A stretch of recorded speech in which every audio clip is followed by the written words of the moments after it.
because you already agreed none of you are intelligent, but the most intelligent, most dynamic thinkers, put them in one place. Can we use this as a way of really more rapidly pushing things together? This is actually off the site that the document you came, that I sent out is on, the Ray Kurzweil Reader. There's all kinds of other essays if you don't want to go and invest in a book on the site. And the thing I would say is, I am not putting out Ray Kurzweil here and saying, hey, he's right. I'm putting him out here to say, this is an optimist. He's really looking at the extreme possibilities of artificial intelligence and digital technology. You need to consider this. You need to understand where you fit. The name of this book, which is a great one, Ray Kurzweil versus the critics of what is called strong AI. Strong AI refers to the idea of basically artificial intelligence that can duplicate human thinking. There's a lot of weak AI. Weak AI is the music video that you saw before. The idea that, you know, there's pattern recognition, there's computer vision, there's program response in there, but this isn't duplicating human thought. So you'll get a lot of lecture, a lot of essays anti-Kurzweil. He's prompted, I guess it's a pretty good thing to be a thinker where you prompt very strong opponents or opposition as well as supporters or proponents. Here's another one. The Battle for 21st Century Science, Arguing AI. So there's a whole bunch of books that Kurzweil has generated. And finally, this is the actual homepage of the Singularity University that's out it's near Stanford. It's well funded. It has a grad program. This is not a joke. There's a lot of conversation at places like the New School about where education is headed. And Kurzweil, to his credit, said, hey, I'm going to take it into my own hands. I'm going to set something up. I can go generate some funding. Let's see where this goes. And you know, you have a variety of programs. You can go out for short intensives, executive program. You can enter into an entire grad program. There are a lot of topical conferences out there. As I say, we've had a number of graduates from, well, primarily DT, but from a couple other undergrad programs who've ended up out there for a while, and they thought it was great. And I don't think it's about listening to Ray Kurzweil. Once again, he's probably there for one day a month. Anyway, Bill Joy. Other end of the spectrum. Who's Bill Joy? Do people know who he is? Okay, this is Bill. He looks a little crazy. He's not. Bill was one of the co-founders of now defunct Sun Microsystems, a company that for many years was at the absolute pinnacle of computational evolution, now owned by Oracle, a company that's not necessarily at the pinnacle of computational evolution, but who has enough money to buy Sun. And also Bill Joy, aside from being one of the designers of the revolutionary Spark chip, which most of you won't know, he was one of the designers of Java. In fact, he was the designer of Java. So this is a deep, deep thinker and a highly competent programmer who has implemented projects that we are all engaged with. There's not a person here who, whether they know it or not, isn't using Java in some way. It's underneath many of the browser functions that we're using in our web. One anecdote that some of you who have read Malcolm Gladwell will remember. How many people have read Malcolm Gladwell? Come on, there's got to be a few here. Right? Regardless of whether he's right or wrong, he's an entertaining writer. You will remember, and I don't remember which book this was, I apologize, his concept or the concept of the 10,000 hours. Does anyone remember this? The idea that in order to get really good at something, you have to spend 10,000 hours doing it. And he has a couple different examples in that book. One is Canadian hockey players, and how they start skating when they're 2, and by the time they've reached a certain age, they've spent 10,000 hours doing it. Another one is Bill Joy, who spent endless hours programming. I mean, one of the things, long before Bill Joy got involved in Sun Microsystems, was he was extremely involved in the Unix movement. And was one, when he was out at Berkeley as a graduate student, was one of the leading programmers that brought Unix, underlying every system we're using now, but for all of you, because you almost all use Macs, built on Unix. Bill Joy's in there. I mean, and this was 20 years before he wrote Java. So he's been hugely influential, and he spent at least 10,000 hours honing his jobs. But Bill has become an incredible naysayer about technology, and I'm going to take a few minutes now, we have 2 minutes left, and play a piece. I won't play it all because you can go and look it up on the TED video site. Is everyone aware of the TED site? You should be, because they've got great videos. And one of the first things you should do if you get interested in any of these guys or any other thinker is see if they've spoken at TED, because if they have, it's highly likely that TED has put the video up online, and they're good. They're well-produced videos, but they're usually very well-produced talks. And this was TED, Bill Joy at TED, talking about his concerns about technology. And once again, I'm going to cut this off at a certain point. Got a couple more slides, but not too much more. What technology can we really apply to reducing global poverty? And what I found was quite surprising. We started looking at things like death rates in the 20th century, how they'd been improved, and very simple things turned out. You'd think maybe antibiotics made more difference than clean water, but it's actually the opposite. And so very simple things, off-the-shelf technologies that we could find easily on the then early web would clearly make a huge difference to that problem. But I also, in looking at more powerful technologies and nanotechnology and genetic engineering and other new emerging kind of digital technologies, became very concerned about the potential for abuse. If you think about it in history, a long time ago, we dealt with the problem of an individual abusing another individual. We came with something, the 10 Commandments, thou shalt not kill. That's a kind of a one-on-one thing. We organized into cities, we had many people, and to keep the many from tyrannizing the one, we came up with concepts like individual liberty. And then to have to deal with large groups, say at the nation-state level, and we had to have mutual non-aggression, or through a series of conflicts, we eventually came to a rough international bargain to largely keep the peace. But now we have a new situation, really what people call an asymmetric situation, where technology is so powerful that it extends beyond a nation state. It's not the nation states that have potential access to mass destruction, but individuals. And this is a consequence of the fact that these new technologies tend to be digital. We saw genome sequences. You can download the gene sequences of pathogens off the internet if you want to, and clearly someone recently, I saw in a science magazine, they said, well, the 1918 flu is too dangerous to FedEx around. If people want to use it in their labs for working on research, just reconstruct it yourself.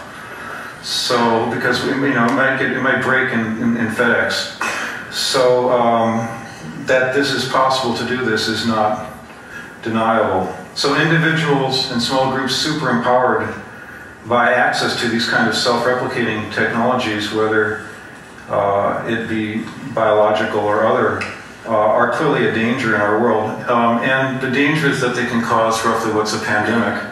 And we really don't have experience with pandemics, and we're also not very good as a society at acting to things we don't have direct and sort of gut-level experience with. So it's not our nature. It's not in our nature to pre-act. And in this case, piling on more technology doesn't solve the problem, because it only superempowers people more. So the solution has to be, as people like Russell and Einstein and others imagined in a conversation that existed in a much stronger form, I think, early in the 20th century, that the solution had to be not just the head but the heart, public policy and moral progress. The bargain that gives us civilization is a bargain to not use power. We get our individual rights by society protecting us from others, not doing everything they can do, but largely doing only what is legal. And so, to limit the danger of these new things, we have to limit, ultimately, the ability of individuals to have access, essentially, to pandemic power. And we also have to have sensible defense, because no limitation is going to prevent a crazy person from doing something. But the troubling thing is that it's much easier to do something bad than to defend against all possible bad things. So the offensive uses really have an asymmetric advantage. So these are the kind of thoughts I was thinking in 1999 and 2000, and my friends told me I was getting really depressed and they were really worried about me. And then I signed a book contract to write more gloomy thoughts about this, and moved into a hotel room in New York with one room full of books on the plague and nuclear bombs exploding in New York, where I would be within the circle, and so on. And then I was there on September 11th. I stood in the streets with everyone, and it was quite an experience to be there. I got up the next morning and walked out of the city, and all the sanitation trucks were parked on Houston Street, ready to go down and start taking the rubble away. And I walked down the middle up to the train station, and everything below 14th Street was closed. It was quite a compelling experience, but not really, I suppose, a surprise to someone who had this room full of the books. It was always a surprise that it happened then and there, but it wasn't a surprise that it happened at all. And everybody then started writing about this. Thousands of people started writing about this, and I eventually abandoned the book. And Chris called me to talk at the conference. I really don't talk about this anymore because there's enough frustrating and depressing things going on. But I agreed to come and say a few things about this, and I would say that we can't give up the rule of law to fight an asymmetric threat, which is what we seem to be doing because of the people that are in power, because that's to give up the thing that makes civilization. This was filmed right at the height of the previous presidential administration, Bush administration, anti-terror activities. So that's what he's referring to there. But look, I'll leave it there. What he goes on to talk about is his work with Kleiner Perkins, which is one of the world's leading venture capital firms, where he's now leading a fund for technological good, environmental, social. Who are the people in the world who are doing stuff not only to protect us against pandemics, but that may help solve some of the problems? So worth looking at, worth looking up his additional stuff in terms of the reading. The final person I want to touch upon is one that I already noted that you probably didn't make it all the way through the first part of 4 arguments for the elimination of television, but this is a man who, for me, has been extremely influential. Jerry Mander has a great hairdo, and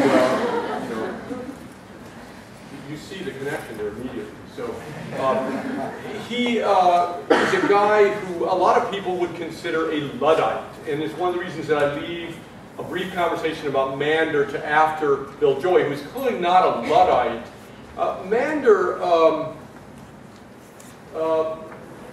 he formed the first nonprofit ad agency called the Public Interest Communications after having spent many, many years working on Madison Avenue.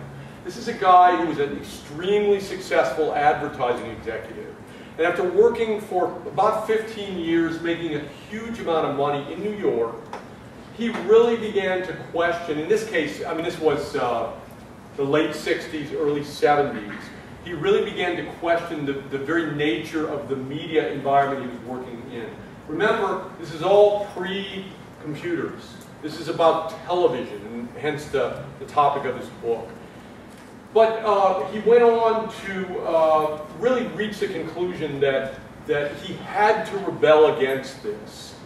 He himself resigned from Madison Avenue, went out, and this agency still exists, and it set a trend, if you will. There are a lot more nonprofit agencies now that do work specifically with other nonprofits that are a little bit outside the normal realm of the ad world as we know it. He also went to write the book that is the most famous book that he wrote. And if you read clear through it, I have, and it's actually a very good read. He basically, it's incredibly depressing. It's incredibly depressing what he identifies as the real impact of, in this case, television on society. And when I say that this is a guy who's been influential to my thinking, I was reading Mander about the same time as we were first founding the DT program. And he was one of the writers who really made me realize that I could not be unquestioningly optimistic about the technology. I had to question it. I had to assume that there was a downside of it. Mander went on to write a number of other books. This is a great one, subtitled The Failure of Technology and the Survival of the Indian Nations. He makes the point that big corporate influence on the Indian states, a lot of times to go in and get resources, to get oil, to get timber, etc. And what they do is they go in and they put a big screen TV in the community room. And with that single act, it just completely decimated the already somewhat fragile societies that these groups had. And it's, once again, a really depressing commentary on the lack of corporate morality in the world. And Mander didn't stop there. He went on to really spew just wildly against globalization. He hates globalization. He's very much a proponent of localization. As we look at a world which is almost seemingly unstoppably more global with every day, it's very interesting to go in and read someone like Mander, who is adamant that we must do whatever we can to maintain the local. And most recently, he's taken on capitalism. He's not a Marxist, but you know, these books are really eye-opening. I've already noted that they're reasonably good reads. They're not, they won't get too bogged down. But basically, he sees capitalism as an obsolete system, and he does a really good job of dissecting it. And it's nice to see the cycle of books go through, because he really does take it all in his sights. He's also been part of a documentary, What a Way to Go, Life at the End of Empire. I have long promoted the idea that I believe we are living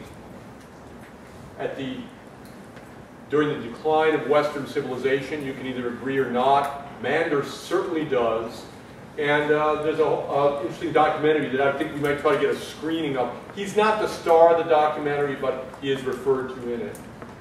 And with that, I leave you with a picture of my most recent bicycle and wish you a good day. Thank you.